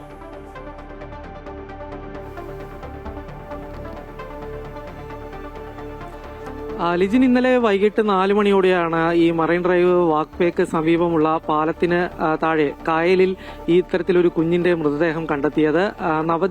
നവജാത ശിശുവിൻ്റെതാണ് മൃതദേഹം എന്നുള്ളത് തന്നെയാണ് പ്രാഥമികമായിട്ടുള്ള പരിശോധനയിൽ വ്യക്തമായത്. ഏകദേശം 7 മാസം മാത്രം പ്രായമുള്ള കുഞ്ഞാണ്. അത് പൂർണ്ണ വളർച്ച എത്തിയിട്ടില്ല. കൂടാതെ തന്നെ പൊക്കിൾക്കൊടി അടക്കം ശരീരത്തിൽ നിന്ന് മുറിച്ചു മാറ്റാത്ത അവസ്ഥയിലായിരുന്നു എന്നുള്ളൊരു കാര്യമാണ് ഈ പ്രാഥമികമായിട്ടുള്ള പോലീസിന്റെ പരിശോധനയിൽ വ്യക്തമാക്കിയിട്ടുള്ളത്. അതുകൊണ്ട് തന്നെ കുട്ടിയുടെ പോസ്റ്റ്മോർട്ടം നടപടികൾ പൂർത്തിയാക്കിയതിന് ശേഷം മാത്രമേ ഈ മരണകാരണം സംബന്ധിച്ചുള്ള കാര്യങ്ങളിൽ വ്യക്തത ലഭിക്കൂ എന്നുള്ള കാര്യം നേരത്തെ തന്നെ പോലീസ് വ്യക്തമാക്കിയിട്ടുണ്ട്. കളമശ്ശേരി മെഡിക്കൽ കോളേജിലേക്ക് ഈ മൃതദേഹം മാറ്റിയിരിക്കുകയാണ്. ഇന്ന് കളമശ്ശേരി മെഡിക്കൽ കോളേജിൽ പോസ്റ്റ്മോർട്ടം നടക്കും. ഏതായാലും ഈ കുട്ടിയുടെ മൃതദേഹം എങ്ങനെ കായലിൽ എത്തി എന്നത് സംബന്ധിച്ചുള്ള കാര്യങ്ങളിൽ പോലീസിന്റെ അന്വേഷണം പുരോഗമിച്ചുകൊണ്ടിരിക്കുകയാണ്. പ്രധാനമായിട്ടും ഈ ഇതിന് സമീപത്തെ, അതായത് ഈ മറൈൻ ഡ്രൈവ് കായലിന് സമീപത്തുള്ള ഫ്ളാറ്റുകളും വീടുകളും ഒപ്പം തന്നെ ആശുപത്രികളും കേന്ദ്രീകരിച്ച് പോലീസ് ഇന്നലെ തന്നെ അന്വേഷണങ്ങൾ ആരംഭിച്ചിട്ടുണ്ടായിരുന്നു. ഏതായാലും വൈകാതെ തന്നെ ഇത് സംബന്ധിച്ച്, അതായത് കുട്ടിയെ ഉപേക്ഷിച്ചത് ആരാണ് എന്ന കാര്യങ്ങളിൽ വ്യക്തത ലഭിക്കുമെന്നുള്ളൊരു പ്രതീക്ഷ തന്നെയാണ് പോലീസ് പങ്കുവെക്കുന്നത്. എറണാകുളം സെൻട്രൽ പോലീസാണ് ഇത് സംബന്ധിച്ചുള്ള കേസെടുത്ത് അന്വേഷണം നടത്തി വരുന്നത്. ഏതായാലും കുട്ടിയുടെ മൃതദേഹം ഇന്നലെ കണ്ടെത്തുന്ന സമയത്ത് തലയ്ക്ക് പിൻഭാഗത്തായിട്ട് മുറിവുണ്ടായിരുന്നു. അതുകൊണ്ട് തന്നെ ജീവനോടെ കുട്ടിയെ ഉപേക്ഷിച്ചതാണോ അല്ലെങ്കിൽ മറ്റേതെങ്കിലും തരത്തിൽ കുട്ടിയുടെ പുറത്തെടുത്തതിന് ശേഷം കുട്ടിയെ ഉപേക്ഷിച്ചതാണോ എന്നടക്കമുള്ള കാര്യങ്ങളിൽ ഇനി വ്യക്തത ലഭിക്കേണ്ടതുണ്ട്. അതെല്ലാം തന്നെ ഏതായാലും പോസ്റ്റ്മോർട്ടം നടപടികൾക്ക് ശേഷം മാത്രമേ ആ കാര്യങ്ങളിലേക്ക് ഒരു സ്ഥിരീകരണം നടത്താൻ കഴിയൂ എന്നുള്ളൊരു കാര്യം തന്നെയാണ് പോലീസ് പങ്കുവെക്കുന്നത്. ലിജിൻ, ശരി, എന്തായാലും പോസ്റ്റ്മോർട്ടത്തിന് ശേഷം കുട്ടിയെ ഉപേക്ഷിച്ചവരെ കണ്ടെത്തേണ്ടതുണ്ട്. മാത്രമല്ല എന്താണ് കുട്ടിക്ക് സംഭവിച്ചത് എന്നതടക്കമുള്ള കാര്യങ്ങൾ ഒരു വ്യക്തത വരുമെന്ന് പ്രതീക്ഷിക്കാം. കിരണായിരുന്നു വിവരങ്ങൾ നൽകിയത്. കഴിഞ്ഞ 9 വർഷ കാലയളവിൽ കിഫ്ബി തൃശൂർ ജില്ലയ്ക്കും ഒല്ലൂർ മണ്ഡലത്തിനും സംഭാവന ചെയ്തത് സമാനതകളില്ലാത്ത വികസന പ്രവർത്തനങ്ങളാണെന്ന് റവന്യൂ മന്ത്രിയും ഒല്ലൂർ MLA കെ രാജൻ. കേരളം ഇതുവരെ കണ്ടിട്ടില്ലാത്ത വികസന പ്രവർത്തനങ്ങളാണ് ഇവ. ഒല്ലൂർ മണ്ഡലത്തിലെ ശ്രീധരി പാലവും പുത്തൂർ സുവോളജിക്കൽ പാർക്കും റോഡ് വികസനവുമെല്ലാം ഇതിന്റെ ഉദാഹരണങ്ങളാണെന്നും കെ രാജൻ പറഞ്ഞു.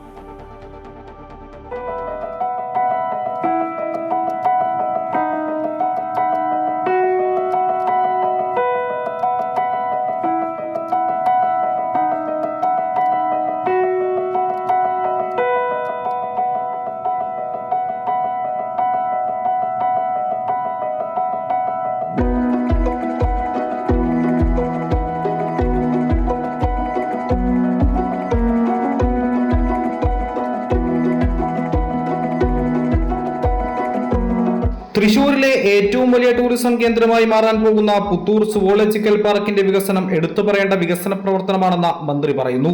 370 കോടി രൂപയുടെ നിർമ്മാണ പ്രവർത്തനത്തിൽ 321 കോടി രൂപയും കിഫ്ബി ഫണ്ടാണ്. ഒരുപക്ഷെ സുവോളജിക്കൽ പാർക്ക് എന്ന കേരളം കണ്ട, ഒരുപക്ഷെ വരാൻ പോകുന്ന കേരളത്തിൻ്റെ ഏറ്റവും പ്രധാനപ്പെട്ട ഒരു ടൂറിസം സ്പോട്ടായി മാറാൻ പോകുന്ന പുത്തൂരിലെ സുവോളജിക്കൽ പാർക്കിൻ്റെ 371 കോടി രൂപയുടെ നിർമ്മാണ പ്രവർത്തനത്തിൽ 321 കോടി രൂപയും കിഫ്ബിയുടെ സംഭാവനയാണ്.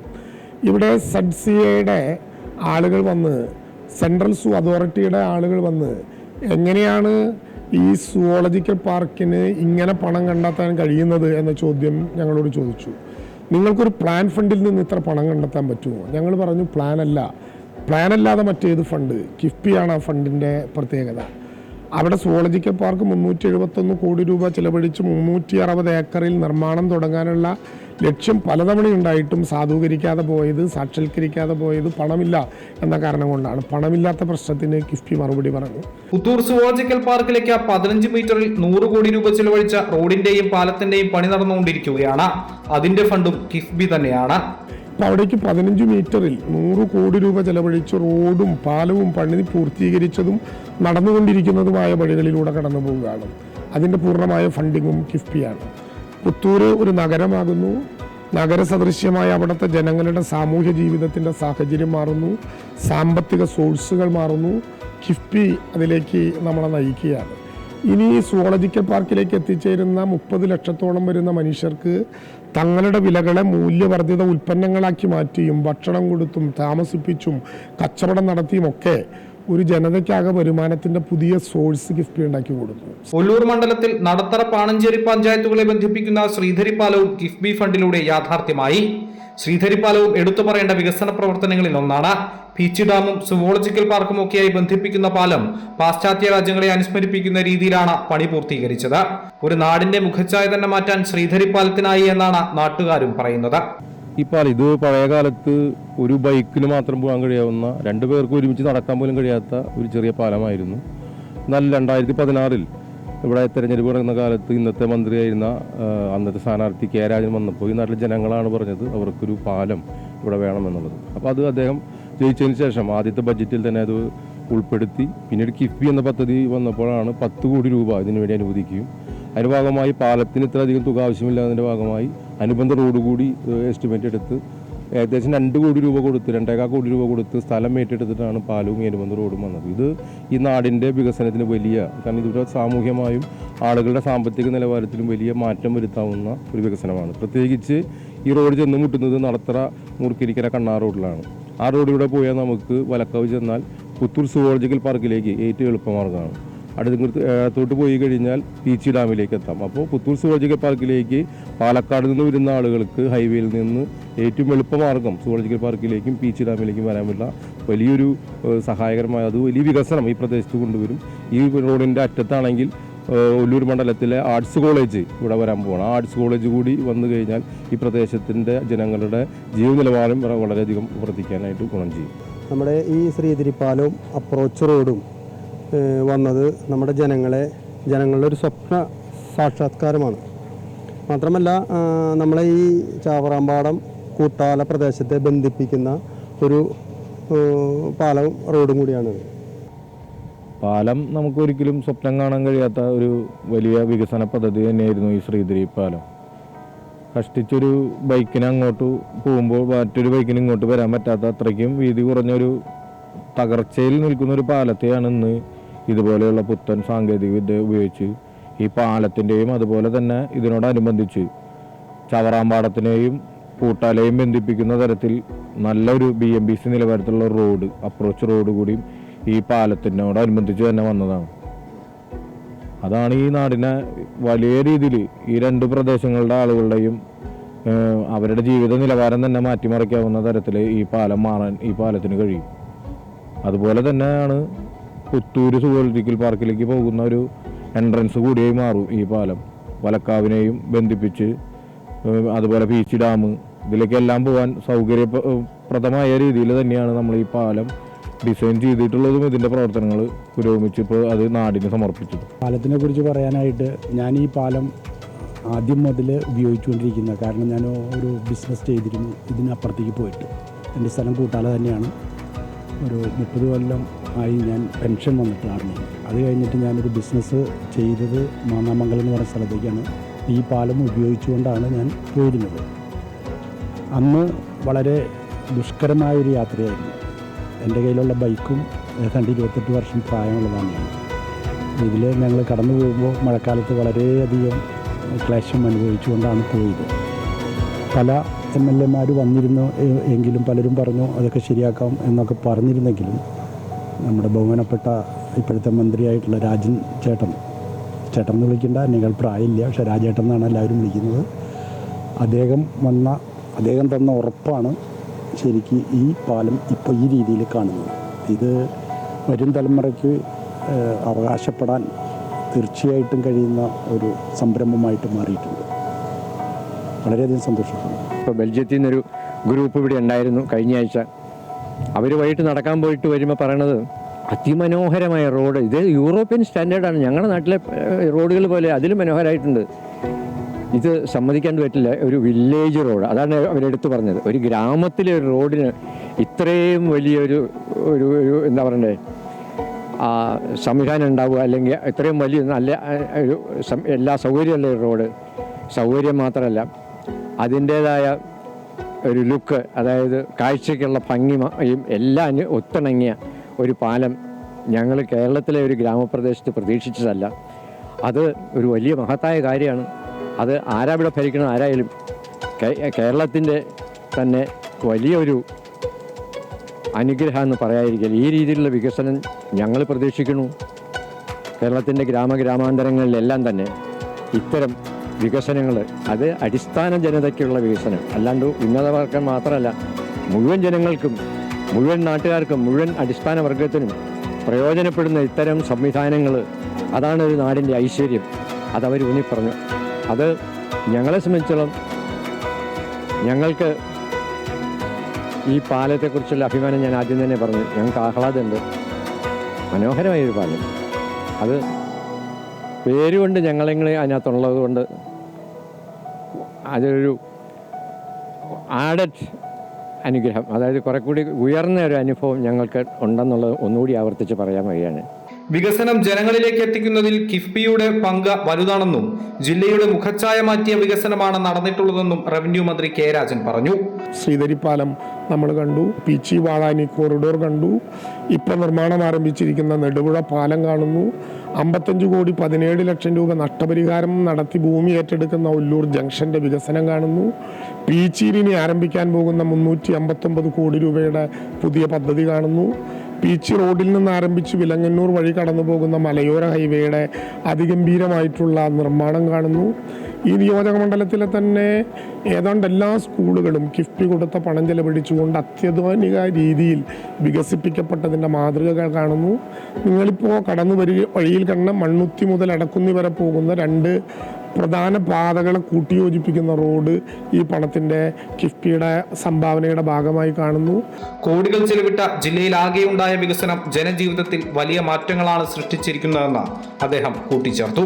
ഈ ഒല്ലൂർ മണ്ഡലത്തിലെ മാത്രമല്ല തൃശ്ശൂരിലെ ആകെ ആരോഗ്യ സ്ഥാപനങ്ങൾ, ജില്ലാ ആശുപത്രിയിലെ വികസനം, തൃശ്ശൂരിലെ മെഡിക്കൽ കോളേജിലെ അമ്മയും കുഞ്ഞും ബ്ലോക്ക് ഉൾപ്പെടെയുള്ള വികസനം, എറണാകുളം തൃശ്ശൂർ ജില്ലകളെ കൂട്ടിയോജിപ്പിക്കുന്ന മുനമ്പം പാലത്തിൻ്റെ നിർമ്മാണം, കുന്നംകുളത്ത് 3ാമത്തെ സ്പോർട്സ് ഡിവിഷൻ രൂപീകരിച്ചുകൊണ്ട് നടത്തിയിട്ടുള്ള അത്യാധുനികമായിട്ടുള്ള ഗ്രൗണ്ട്, ഇങ്ങനെ തൃശ്ശൂർ ജില്ലയിലാകെ നമ്മുടെ ഇരിഞ്ഞാലക്കുടയിലെ ഡാണ സെൻറ്ററിൻ്റെ വികസനം, വിവിധങ്ങളായിട്ടുള്ള കോളേജുകൾ, ഇങ്ങനെ വിദ്യാഭ്യാസ രംഗത്ത്, ഗതാഗത രംഗത്ത്, ടൂറിസം രംഗത്ത് ഒക്കെ സമാനതകളില്ലാത്ത സംഭാവനകൾ നൽകിക്കൊണ്ട് കിഫ്ബി കേരളത്തിൻ്റെ വികസന ചരിത്രത്തിൽ ഒരു പുതിയ അധ്യായം രേഖപ്പെടുത്തിയതായി അഭിമാനപൂർവ്വം നമുക്ക് കാണാൻ പറ്റും. അമൃത ന്യൂസ്, തൃശൂർ. ഇനി വിപണി വിലയിരുത്തലുമായി ധനകാര്യ ഓഹരി വിദഗ്ധൻ കെ ദിലീപ് ചേരുകയാണ്. ദിലീപ്, എങ്ങനെയായിരിക്കും ഇന്നത്തെ വ്യാപാരം ആരംഭിക്കുക? എന്താണ് നിലവിലത്തെ സ്ഥിതി? ഇന്ന് നേട്ടത്തിലായിരിക്കും വ്യാപാരം തുടങ്ങുക. വിപണിയിൽ വലിയ തോതിലുള്ള ആശങ്കകൾ ഇപ്പോഴും നിലനിൽക്കുന്നുണ്ട്. ഇന്ത്യ-US വ്യാപാര കരാർ പൂർത്തിയാവാത്തതും ഇറാനുമായിട്ടുള്ള സംഘർഷാവസ്ഥയും ഒക്കെ തന്നെ വിപണിയെ പ്രതികൂലമായി ബാധിക്കുന്നുണ്ട്. ആ ഒരു കാരണത്താൽ തന്നെയാണ് ഇന്നലെ വലിയൊരു വിൽപ്പന വിപണിയിൽ പ്രകടമായതും രൂപയുടെ മൂല്യം വീണ്ടും ഇടിഞ്ഞതും എണ്ണവില വർദ്ധിച്ചേക്കുമെന്നുള്ള ആശങ്കയും എല്ലാം ഇന്നലത്തെ വീഴ്ചയ്ക്ക് കാരണമായിരുന്നു. എന്നാൽ വിദേശ നിക്ഷേപ സ്ഥാപനങ്ങൾ കാര്യമായ വിൽപ്പന വിപണിയിൽ നടത്തിയില്ല. മാത്രമല്ല നേരിയ തോതിലുള്ള ഒരു വിൽപ്പന മാത്രമാണ് അവർ നടത്തിയത്. ഒപ്പം തന്നെ ആഭ്യന്തര നിക്ഷേപ സ്ഥാപനങ്ങളുടെ ഭാഗത്തും വലിയ തോതിലുള്ള നിക്ഷേപം ഉണ്ടാവുകയും ചെയ്തു. എങ്കിൽ കൂടിയും ചെറുകിട നിക്ഷേപകർ ഈ ഒരു ആശങ്കയിൽ വിപണിയിൽ വിൽപ്പന നടത്തിയതാണ് ഇന്നലത്തെ ഒരു നഷ്ടത്തിന് പ്രധാനപ്പെട്ട ഒരു കാരണം.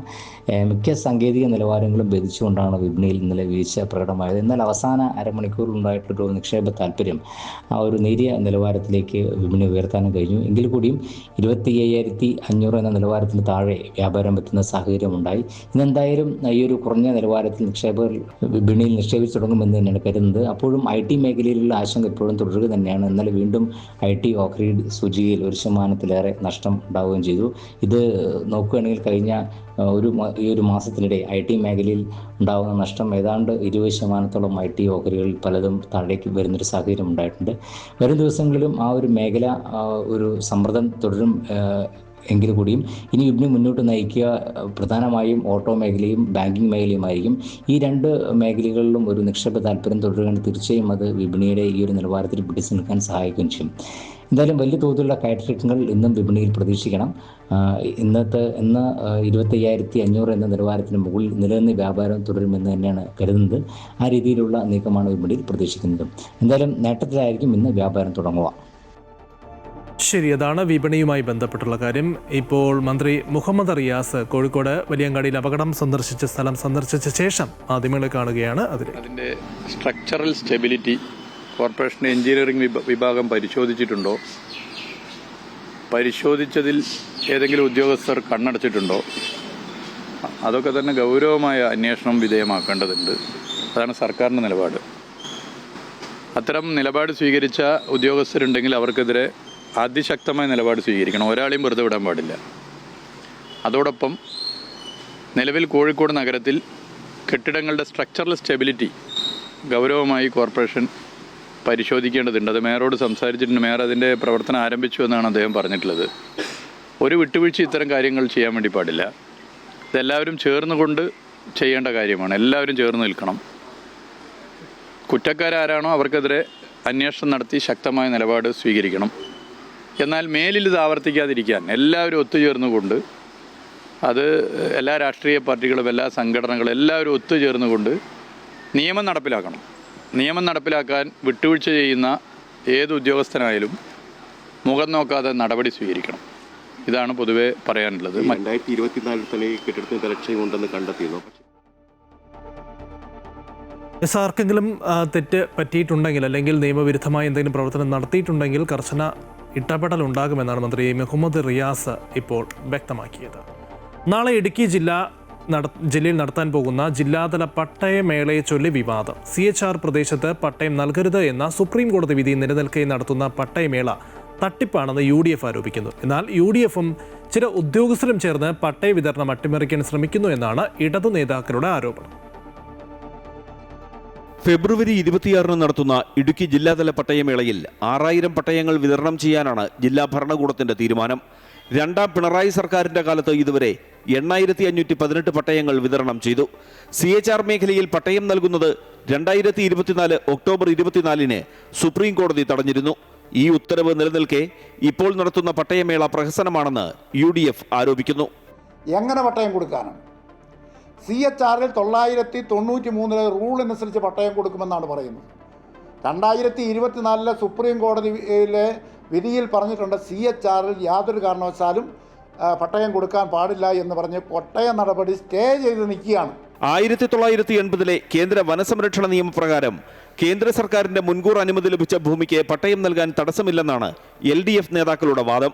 തൊട്ടടുത്ത ദിവസം ഈ പട്ടയ പ്രശ്നത്തിന് ജിയോ വരാതെ ഉദ്യോഗസ്ഥൻ ചെയ്യല, അതാ പ്രശ്നം. ഇപ്പോൾ തൊട്ടടുത്ത ദിവസം പട്ടയമേളയുണ്ട്. ചെറുതോണിയിലെ ഒരു ജില്ലാ പട്ടയമേള സംഘടിപ്പിക്കപ്പെട്ടിട്ടുണ്ട്. ആ പട്ടയമേളയോടക്ക് മുമ്പ് തന്നെ ഇത്തരം കാര്യങ്ങളിൽ ഗവൺമെൻറ് ഉത്തരവ് വരും. 1964 ചട്ടപ്രകാരം പട്ടയം നൽകുന്നതിനുണ്ടായിരുന്ന സ്റ്റേ കഴിഞ്ഞ ദിവസം ഹൈക്കോടതി നീക്കിയിരുന്നു. ഇതോടെ കൂടുതൽ പട്ടയങ്ങൾ നൽകാൻ കഴിയുമെന്നാണ് ജില്ലാ ഭരണകൂടത്തിന്റെ പ്രതീക്ഷ. അമൃത ന്യൂസ്, ഇടുക്കി.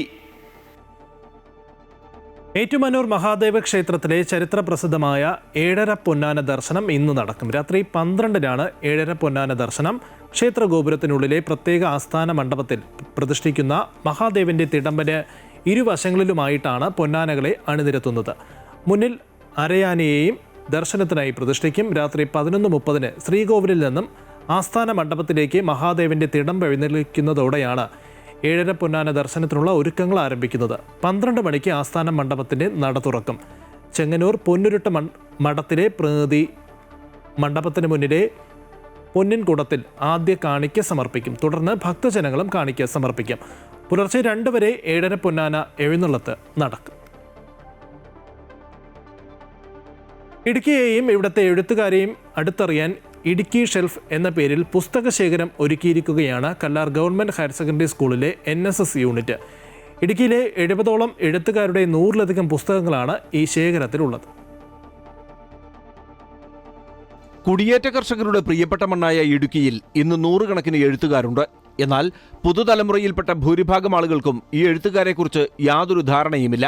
ഇതിനൊരു മാറ്റം കൊണ്ടുവരാനുള്ള ശ്രമത്തിലാണ് കല്ലാർ സർക്കാർ സ്കൂൾ. സ്കൂളിലെ ഒരു ക്ലാസ് മുറിയിൽ ഒരുക്കിയിട്ടുള്ള പുസ്തക ശേഖരത്തിൽ എഴുത്തുകാരെക്കുറിച്ചുള്ള വിവരണവും അവരുടെ പുസ്തകവും പ്രദർശിപ്പിച്ചിരിക്കുന്നു. ഇപ്പോൾ ഇടവേളകളിൽ കുട്ടികൾ ഇടുക്കിയെ അടുത്തറിയുകയാണ്. ഓരോ NSS വോളണ്ടിയർ ഓരോ ആൾക്കാരെ വിളിച്ച് ഓരോ ബുക്ക് പോസ്റ്റ് വഴി അയച്ചെന്നാണ് കളക്ട് ചെയ്തത്. പണ്ട് ഇടുക്കിയിലെ ഒരുപാട് ബുക്ക് എഴുത്തുകാരെ ഇല്ലാത്തൊരു സമയം ഉണ്ടായിരുന്നു. അതിൽ നിന്ന് ഇപ്പോൾ വളരെയധികം മെച്ചപ്പെട്ട് ഈ ക്ലാസ് റൂം നോക്കിയാൽ കാണാം ഒരുപാടധികം ബുക്കുകൾ ഇരിക്കുന്നത്. 70-ാം വാർഷികമായിട്ട് ഞങ്ങൾ ചെയ്തൊരു വലിയ മഹത്തായ കാര്യമായിട്ട് തന്നെ കാണുന്നു. ഇടുക്കിയിൽ ഇത്രയും എഴുത്തുകാരുണ്ടെന്ന് തന്നെ ഞങ്ങൾക്ക് അറിയില്ലായിരുന്നു. അവരുടെ കയ്യിൽ നിന്ന് ഇത്രയും ബുക്ക് കളക്ട് ചെയ്തതിന് വളരെ സന്തോഷം. ഉടുമ്പൻചോല MLA MM മണി 10ഓളം പുസ്തകങ്ങൾ ഈ ശേഖരത്തിലേക്ക് നൽകി. ഇടുക്കിയെയും ഇവിടുത്തെ എഴുത്തുകാരെയും പുതിയ തലമുറ കൂടുതൽ അടുത്തറിയുകയാണ്. Amrita news, Idukki.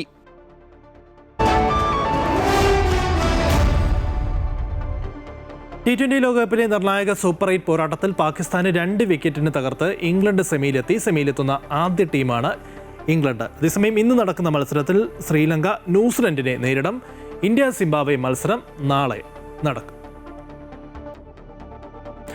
Good morning Keralam പൂർണ്ണമാവുകയാണ്. കൂടുതൽ വാർത്തകൾക്കായി അമൃത ന്യൂസിന്റെ YouTube ചാനൽ കാണുക. നമസ്കാരം.